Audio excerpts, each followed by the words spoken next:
When I was 21, I was broke and living in a small one-room apartment in the middle of a very cold winter. I was working on a construction job during the day.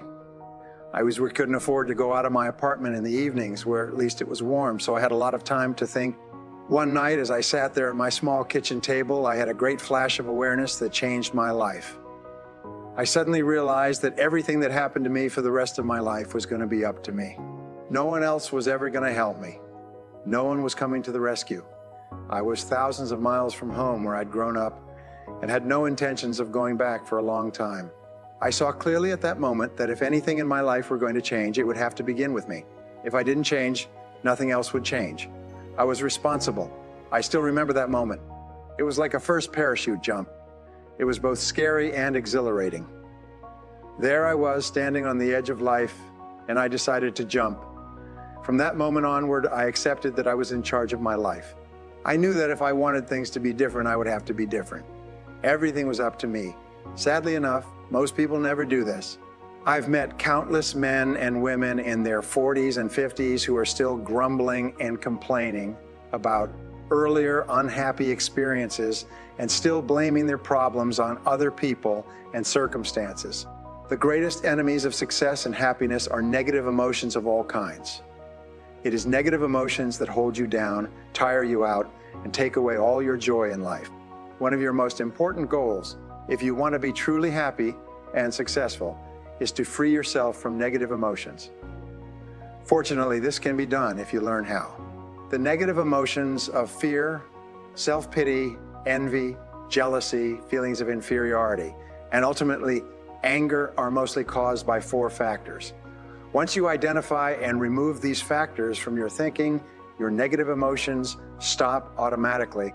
The first of the 4 root causes of negative emotions is justification. You can only be negative as long as you can justify to yourself and others that you are entitled to be angry or upset for some reason. This is why angry people are continually explaining and elaborating on the reasons for their negative feelings. However, if you cannot justify your negativity, you cannot be angry. The second cause of negative emotions is rationalization. When you rationalize, you attempt to give a socially acceptable explanation for an otherwise socially unacceptable act. You rationalize to explain away or to put a favorable light on something that you have done that you feel bad or unhappy about. You excuse your behavior or actions by creating an explanation that sounds good, even though you know that you were an active agent in whatever occurred. You often create complex ways of putting yourself in the right by explaining that your behavior is quite acceptable. All things considered, this rationalizing keeps your negative emotions alive. Rationalization and justification always require that you make someone or something else the source or cause of your problem. You cast yourself in the role of the victim and make the other person or organization into the oppressor or the bad guy. The third cause of negative emotions is an over-concern or hypersensitivity to the way that others treat you. For some people, their entire self-image is determined by the way others speak to them, talk to them or about them, or even look at them, They have little sense of personal value or self-worth apart from the opinions of others. And if those opinions are negative for any reason, real or imagined, the victim immediately experiences anger, embarrassment, shame, feelings of inferiority, and even depression, self-pity, and despair. This explains why psychologists say that almost everything we do is to earn the respect of others, or at least to avoid losing their respect. The fourth cause of negative emotions, and the worst of all, is blaming. When I draw the negative emotions tree in my seminars, I illustrate the trunk of the tree as the propensity to blame other people for our problems. Once you cut down the trunk of the tree, all the fruits of the tree, all the other negative emotions die immediately. Just as when you jerk the plug out of the wall that lights up the Christmas lights in the tree, all the lights go out instantly. The antidote for negative emotions of all kinds is for you to accept complete responsibility for your situation. The very act of accepting responsibility short circuits and cancels out any negative emotions you may be experiencing. It's only when you free yourself from negative emotions by taking complete responsibility that you can begin to set and achieve goals in every area of your life.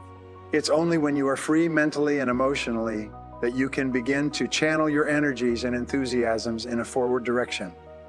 On the other hand, once you accept total responsibility for your life, there are no limits on what you can be, do, and have. From now on, refuse to blame anyone for anything, past, present, or future. As Eleanor Roosevelt said, no one can make you feel inferior without your consent. If you make a mistake, say, "I'm sorry," and get busy rectifying the situation. To keep your mind positive, refuse to criticize, complain about, or condemn other people for anything. Every time you criticize someone else, complain about something you don't like, or condemn someone else for something they have done or not done, you trigger feelings of negativity and anger within yourself, and you are the one who suffers. Your negativity doesn't affect the other person at all. Being angry with someone is allowing him or her to control your emotions, and often the entire quality of your life. At long distance, this is just plain silly.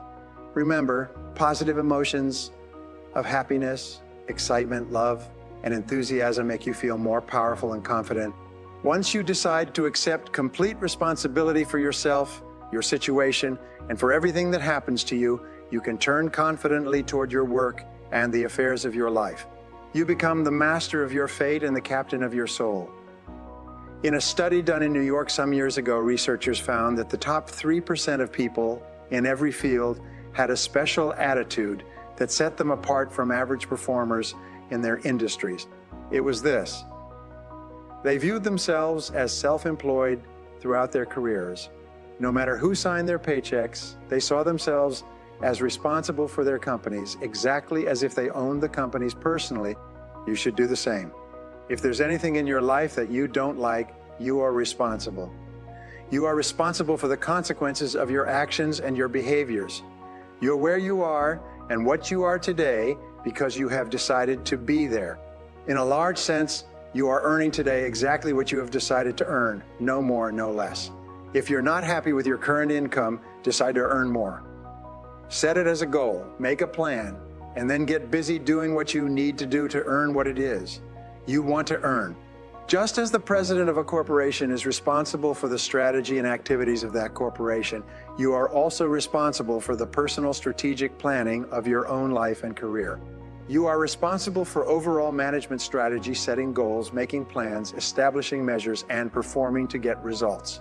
You are responsible for achieving certain outputs, for the quality and quantity of the work that you produce, and the results you are expected to get.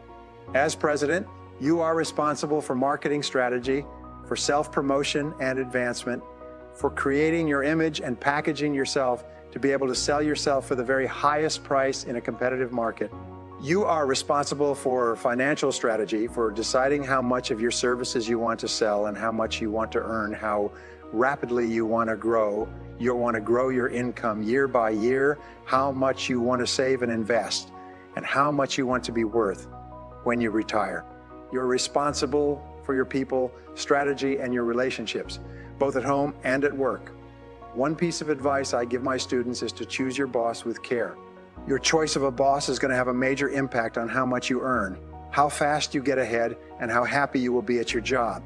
By the same token, your choice of a mate and friends will have as much or more to do with your success and happiness than any other decisions you make. Finally, as president, you are in complete charge of personal research and development, personal training and learning. It is up to you to determine the talents, skills, abilities, and core competencies you will need to earn the kind of money you want to earn in the months and years ahead.